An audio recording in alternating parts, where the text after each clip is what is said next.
മോഹൻലാൽ അമ്മയെക്കുറിച്ച് പറഞ്ഞ വാക്കുകളൊക്കെ തന്നെ ഇപ്പോൾ സോഷ്യൽ മീഡിയയിൽ വൈറലായി മാറുന്നുണ്ട്.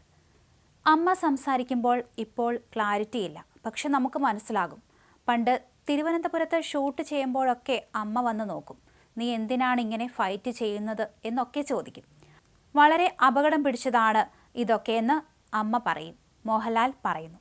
കാറോടിച്ചു പോകുമ്പോൾ 80-90 വയസ്സുള്ള അമ്മമാർ കുടയൊക്കെ പിടിച്ച് നടന്നു പോകുന്നതും ബസ്സിൽ കയറി പോകുന്നതുമൊക്കെ കാണുമ്പോൾ എൻ്റെ അമ്മയും ഇങ്ങനെയൊക്കെ തന്നെയാണ് ഇരിക്കേണ്ടിയിരുന്നത് എന്ന് ഞാൻ ചിന്തിക്കും.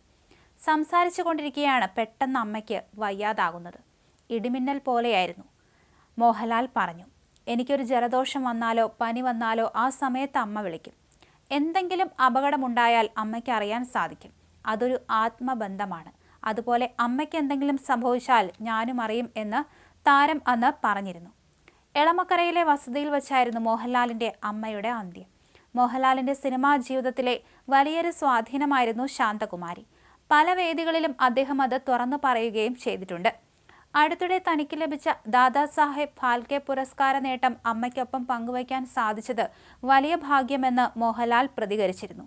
പുരസ്കാരം ലഭിച്ച വിവരം അറിഞ്ഞ് നടൻ ആദ്യം സന്ദർശിച്ചതും അമ്മയെ തന്നെയായിരുന്നു.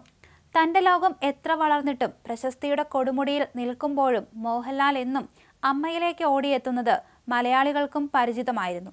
ഒരിക്കൽ മാതാപിതാക്കളെക്കുറിച്ചും അവരെ കൈവിടുന്ന മക്കളെക്കുറിച്ചും അദ്ദേഹം തൻ്റെ ബ്ലോഗിൽ ഇങ്ങനെ എഴുതിയിരുന്നു.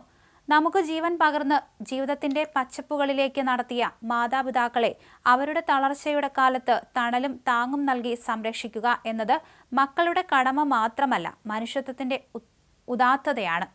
അച്ഛനമ്മമാരെ ഉപേക്ഷിക്കുന്നവർ സ്വയം പ്രായമാകുന്നത് ശ്രദ്ധിക്കുന്നില്ല എന്ന കാര്യം ഞെട്ടിക്കുന്ന കൗതുകമാണ്. ജീവിതത്തിൻ്റെ മറുകര എത്തിത്തിരിഞ്ഞു നോക്കുമ്പോൾ തൻ്റെ മക്കളും മറ്റെങ്ങോ മാഞ്ഞു പോയിരിക്കാം എന്ന കാര്യം അവർ ഓർക്കുന്നേയില്ല. അപ്പോഴറിയാം ആ വേദന, അപ്പോൾ മാത്രമേ അറിയൂ. ഇങ്ങനെ ആലോചനകൾ പെരുകുമ്പോൾ ഞാൻ അടുത്ത മുറിയിൽ എൻ്റെ അമ്മയുടെ അടുത്തു ചെന്ന് തൊട്ടിരിക്കും. അത് നൽകുന്ന തണുപ്പും സൗഖ്യവും ഒരു ചികിത്സയ്ക്കും നൽകാൻ സാധിക്കുന്നതായിരുന്നില്ല. ഇങ്ങനെയൊക്കെ മോഹൻലാൽ തൻ്റെ അമ്മയെക്കുറിച്ച് വാതോരാതെ സംസാരിക്കുമായിരുന്നു. എന്തായാലും നാളെയാണ് അമ്മയുടെ സംസ്കാരം നടക്കുക. തിരുവനന്തപുരത്ത് മുടവൻമുകളിലെ വീട്ടിൽ വച്ചായിരിക്കും സംസ്കാര ചടങ്ങുകൾ നടക്കുക. ഇന്ന് ഉച്ചയോടെയാണ് മോഹൻലാലിൻ്റെ അമ്മ ശാന്തകുമാരി മരിച്ചത്. 90 വയസ്സായിരുന്നു. പക്ഷാഘാതത്തെ തുടർന്ന് ഏറെക്കാലമായി ചികിത്സയിലായിരുന്നു.